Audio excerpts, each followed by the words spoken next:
In this quick tip video, we'll explore the Alt button's functions on PodExpress. The Alt button is used to access alternate features with the knobs or switches. The Alt functions are adjusting amp parameters, adjust master volume and presence or high-mid parameters, changing the cab model, adjusting the noise gate, and accessing global settings. Let's dive in. First, adjusting amp parameters. Hold Alt and turn the amp encoder and effects knobs to tweak corresponding amp parameters displayed in silver text.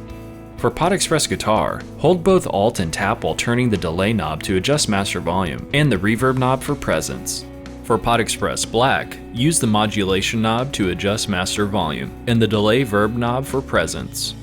For PodExpress Bass, use the distortion knob for master volume and the mod delay knob for high-mid. To change the cab model, hold Alt and tap while turning the amp encoder. To bypass cab modeling, select the off position.